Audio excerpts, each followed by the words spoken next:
एक महिला जो दो बच्चों की मां है, प्रेमी के प्यार में ऐसी पागल होती है कि पहले पति का कत्ल करती है और फिर पति की लाश के पास बैठकर प्रेमी के साथ मिलकर चाय पीती है। और फिर जो करती है उसे सुनने के बाद सब हैरान रह गए। पति की लाश बिस्तर पर पड़ी थी और बराबर में प्रेमी के साथ पत्नी पूरी रात हम बिस्तर हो रही थी। उसे लग रहा था कि अब उसके और प्रेमी के बीच कोई नहीं आएगा। मामला है मध्य प्रदेश के राजगढ़ के सुठालिया थाना क्षेत्र के गांव बेरियाखेड़ी का, जहां 21 जनवरी को 30 साल के दिनेश मीणा की उसी के घर में घुसकर किसी ने हत्या कर दी और बराबर में सो रही पत्नी की नींद तक नहीं खुली। जब पुलिस ने पत्नी से सख्ती से पूछताछ की तो सामने जो आया उसे सुनने के बाद पुलिस भी दांतों तले उंगली दबाने पर मजबूर हो गई।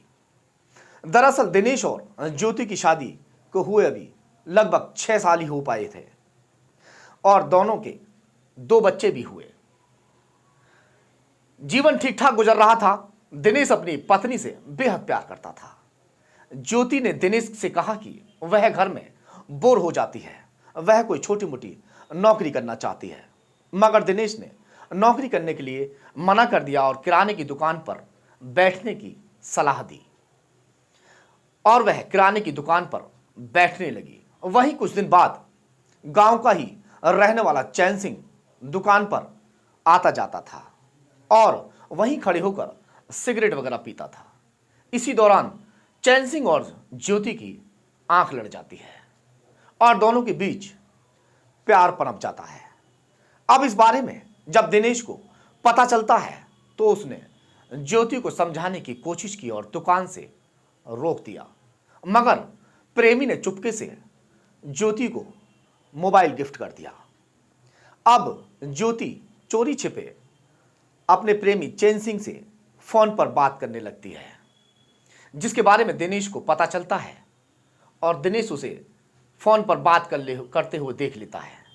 दिनेश अपनी पत्नी को डांटता है और डांटने के तौर पर उसके 2-4 चांटे मार देता है और उसे फिर से समझाने का प्रयास करता है कि हमारे छोटे छोटे बच्चे हैं, हमारा घर बिगड़ जाएगा, बच्चों का तो ख्याल करो। मगर इस औरत को सिर्फ प्यार दिखाई दे रहा था, बच्चों की कोई परवाह नहीं थी। फिर उसने लड़ाई की बात अपने प्रेमी को बता डाली और दोनों ने इस कांटे को निकालकर फेंकने का प्लान बना डाला। और 21 जनवरी की रात जब दिनेश घर आया तो खाने में कोई ऐसी चीज मिलाई कि वह गहरी नींद में सो गया। पत्नी प्रेमी को फोन करती है और चैन सिंह फोन करते ही रात को उस वक्त पहुंचता है जब दिनेश गहरी नींद में सोया हुआ था और वहां पहुंचने के बाद वो दोनों कुछ समय बिताते हैं, बातचीत करते हैं, सोचते हैं कि मारे कि ना मारे, मगर लास्ट में पत्नी कहती है कि यह हमारे प्यार के आड़े आता रहेगा, अगर इसको रास्ते से ना हटाया तो हम जीवन में कभी नहीं मिल पाएंगे।